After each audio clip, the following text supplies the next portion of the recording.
नमस्कार दोस्तों, स्वागत है आपका आपके अपने YouTube चैनल दीपक रचित कथा में। दोस्तों, आप सभी लोग जानते हैं कि 11 अक्टूबर 2024 शुक्रवार को पड़ रही है अश्विन महीने की नवमी तिथि, जो बहुत ही खास है।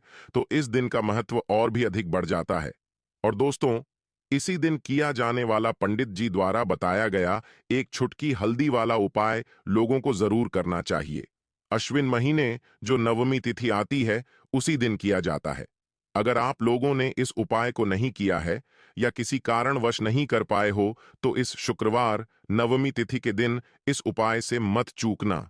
बस शुक्रवार की नवमी तिथि के दिन इस उपाय को कर लेना, क्योंकि इसी एकमात्र उपाय को करने से आपके पूरे घर परिवार में सुख और शांति हो जाएगी। सबसे पहली चीज हम लोग ये समझते हैं कि इस एक छुटकी हल्दी वाला उपाय को इस शुक्रवार के दिन किसको करना है। तो देखिए, इस उपाय को घर के सभी सदस्यों को करने की बिल्कुल भी जरूरत नहीं है। घर में से कोई एक मुख्य बड़ा सदस्य ही इस उपाय को करेगा, तो उस घर परिवार वार के सभी सदस्यों को इस उपाय को करने का फल मिल जाएगा। माताएं बहनें घर की लक्ष्मी होती है।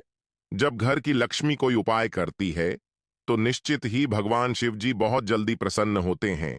हल्दी का यह उपाय आपकी काया पलट कर रख देगा। भगवान शिव जी आपसे प्रसन्न हो जाएंगे। पुराने समय से हल्दी का प्रयोग किया जाता है।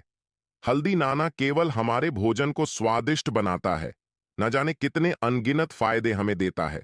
उपाय को करने के लिए सबसे पहले आपको क्या लेना है? एक नोट लेना है। थोड़ी सी यहां पर आपको लेनी है पिसी हुई हल्दी, और एक आपको देसी घी का दीपक तैयार करना है। ठीक है ना? अब आप अपने घर के मंदिर में बैठ जाएंगे और सबसे पहले भगवान गणेश का ध्यान करेंगे। ठीक है ना? क्योंकि भगवान गणेश जो है, यह प्रथम पूजनीय है। सबसे पहले इन्हीं का ध्यान किया जाता है। भगवान गणेश का मन ही मन ध्यान कर लेंगे। जय हो भगवान गणेश की इस तरह से मन ही मन बोल देंगे आप। ठीक है ना? अब आपको क्या करना है? सबसे पहले दीपक जलाकर आपको अपने घर के मंदिर में माता रानी के सामने रख देना है।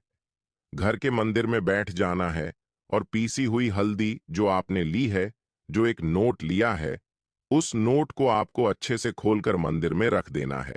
आप चाहे तो उसे अपने उल्टे हाथ पर भी रख सकते हैं। अब आपको सीधे हाथ से पिसी हुई हल्दी लेनी है। ठीक है ना? और उसी नोट के ऊपर आपको छिड़क है। हल्के हल्के से उस नोट के ऊपर आपको स्प्रेड करनी है। छिड़क है। और यह मंत्र 3 बार बोलना है। ओम नमो भगवते वासुदेवाय नमः। इसके बाद आपको मां लक्ष्मी का ध्यान करना है। अगर आप यह शब्द ध्यान रख लेते हैं, यह मंत्र बोल लेते हैं, श्रीम श्रीम श्रीम आपको 7 बार बोलना है। इसके बाद उस नोट को गोल गोल कर देना है। ठीक है ना? रोल बना देना है एक छोटा सा, और इसको कलाब से आपको बांध देना है। कलाब के अंदर 3 गांठें लगा देनी हैं। कलाब से इस नोट को बांध देना है और इस नोट को आपके घर के मंदिर में रख देना है। ठीक है? नवरात्रि में किसी भी दिन आपको इस नोट को अपने घर के मंदिर में रख देना है और इसको नवरात्रि की नवमी तक ऐसे ही रखा रहने देंगे। उसके बाद आपको क्या करना है? इस नोट को उठाना है और अपने पर्स में रख लेना है या फिर अपनी तिजोरी में रख देना है। ऐसा समझ लीजिए, 1 साल के अंदर अंदर आपको इतना चमत्कार अपने जीवन में दिखेगा कि 1 साल के अंदर अंदर महाधनी आप बन जाएंगे।